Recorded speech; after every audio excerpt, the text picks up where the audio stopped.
Exogenic process उन forces को कहते हैं जो अर्थ क्रस्ट या फिर अर्थ सरफेस के ऊपर काम करते हैं। ये प्रोसेस बहुत स्लो होते हैं और इनका रिजल्ट हमें बहुत टाइम के बाद देखने को मिलता है। इन्हें हम एक्सटर्नल प्रोसेस भी कहते हैं। ये प्रोसेस दो तरीके से काम करती हैं, वेदरिंग एंड ग्रेडेशन।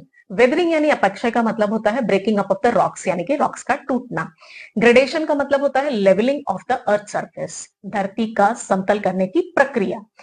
इस वीडियो में हम वेदरिंग और उसके टाइप्स को समझेंगे। तो रॉक्स के टूटने और डिसइंटीग्रेट होने को ही वेदरिंग कहते हैं। इसमें सिर्फ टूटना प्रोसेस ही शामिल है, मूवमेंट शामिल नहीं है। रॉक्स टूटकर अपने पेरेंट रॉक के पास ही पड़े रहते हैं। रेनफॉल, ह्यूमिडिटी, फ्रॉस्ट, विंड, ये सब रिस्पॉन्सिबल हैं रॉक्स को तोड़ने के लिए, जो स्लोली स्लोली पहले रॉक्स को वीक करती हैं फिर तोड़ती हैं। और इसके आधार पर वेदरिंग को 3 पार्ट्स में बांटा गया है, physical weathering, chemical weathering, biological weathering. Physical weathering का मतलब होता है किसी भी फोर्स द्वारा रॉक्स का टूटना, उसमें केमिकल कंपोजिशन में कोई चेंज नहीं आता।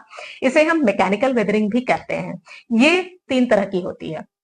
पहला होता है एक्सफोलिएशन। एक्सफोलिएशन वो वाले एरिया में ज्यादा काम करता है जहां पे टेम्परेचर वेरिएशन बहुत ज्यादा होता है। मतलब डेजर्ट्स में जैसे दिन के टाइम बहुत ज्यादा टेम्परेचर होता है और रात के टाइम बहुत कम, तो रॉक्स में प्रेजेंट मिनरल्स दिन के टाइम गर्मी में एक्सपैंड होती हैं और रात के टाइम ठंडी में कॉन्ट्रैक्ट होती हैं। बार बार इस प्रोसेस की वजह से रॉक्स ढीले कमजोर पड़ जाते हैं और टूट जाते हैं, तो इसे कहते हैं एक्सफोलिएशन। दूसरा होता है विंड एक्शन। विंड एक्शन में विंड जब बहुत तेजी से बह करके रॉक्स पर हिट करती है और विंड अपने साथ डस्ट पार्टिकल्स भी लाती है, तो वो डस्ट पार्टिकल्स भी हिट करती है रॉक्स को, तो रॉक्स धीरे धीरे कमजोर पड़ जाते हैं और टूटते हैं। तो ये होता है विंड एक्शन। एंड थर्ड होता है फ्रॉस्ट। फ्रॉस्ट मतलब पाला। उन जगहों पे जहां बहुत ज्यादा ठंडी पड़ती है, रात के समय पानी जो है जम जाता है। ये पानी रॉक्स की दरारों में घुस जाता है और रात में जम जाता है, और जब ये जमता है तो बर्फ बनता है, बर्फ एक्सपैंड करता है, तो ये रॉक्स में प्रेशर बनाता है और फिर सुबह ये पानी धूप की वजह से पिघल जाता है, तो वो प्रेशर कम हो जाता है। बार बार रॉक्स में प्रेशर पड़ना फिर कॉन्ट्रैक्ट होना, इसकी वजह से रॉक्स कमजोर हो जाते हैं और टूट जाते हैं। तो फिजिकल वेदरिंग में 3 चीज है, exfoliation, wind action and frost. Next is chemical weathering. As the term says, chemical composition में चेंज आता है। केमिकल कंपोजिशन में चेंज आता है नॉर्मली बारिश के पानी से।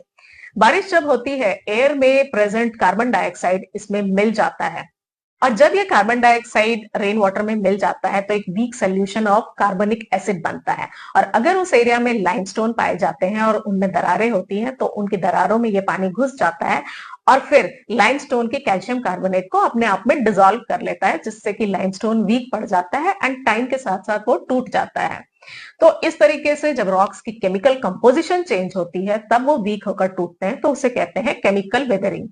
तीसरा है biological weathering. As the term says, bio यानी कि लिविंग थिंग्स की वजह से रॉक्स का टूटना, जैसे कि प्लांट्स, एनिमल्स या ह्यूमन बींग्स।